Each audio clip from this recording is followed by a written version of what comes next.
ফিফার বিশ্বকাপ পূর্ব official ranking অনুযায়ী কোয়ার্টার ফাইনালে ওঠার আগে আর্জেন্টিনার টপ 15 কোনো দলের বিপক্ষেই খেলেনি। অন্যদিকে বেশ কয়েকটি শীর্ষ দল এরই মধ্যে শক্তিশালী প্রতিপক্ষের মুখোমুখি হয়েছে।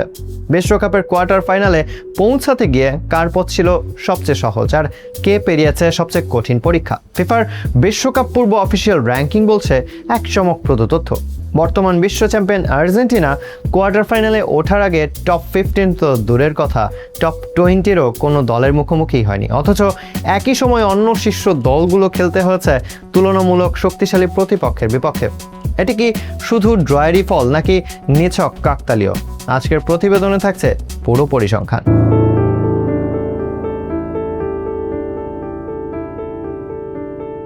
বিশ্বকাপ শুরুর আগে প্রকাশিত ফিফার অফিসিয়াল র্যাঙ্কিংয়ে আর্জেন্টিনার অবস্থান ছিল তৃতীয়। কোয়ার্টার ফাইনালে ওঠার আগে তারা খেলেছে Algeria, Austria, Jordan, Cape Verde এবং মিশরের বিপক্ষে।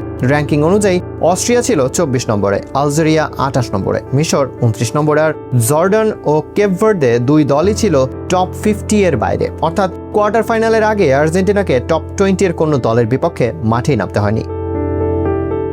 অন্যদিকে বাকি শীর্ষ দলগুলোর পথ ছিল কিছুটা ভিন্ন। বিশ্বের 1 নম্বর দল ফ্রান্স কোয়ার্টার ফাইনালে খেলবে 11 নম্বরে থাকা মরক্কোর বিপক্ষে। 2 নম্বরে থাকা স্পেনের প্রতিপক্ষ 5 নম্বরে থাকা বেলজিয়ামের সাথে, 4 নম্বরে থাকা ইংল্যান্ডের সামনে রয়েছে 21 নম্বরে থাকা নরওয়ে, আর আর্জেন্টিনা তাদের কোয়ার্টার ফাইনালের প্রতিপক্ষ 19 নম্বরে থাকা সুইজারল্যান্ড। অর্থাৎ এই বিশ্বকাপে প্রথমবারের মতো টপ 20 র্যাঙ্কিং এর কোনো দলের মুখোমুখি হচ্ছে আলবিসেলেস্তারা। তাহলে কি আর্জেন্টিনার পথ অন্যদের তুলনায় সহজ ছিল, নাকি এটি শুধুই বিশ্বকাপের ড্র এবং নকআউট ব্র্যাকেটের স্বাভাবিক ফলাফল?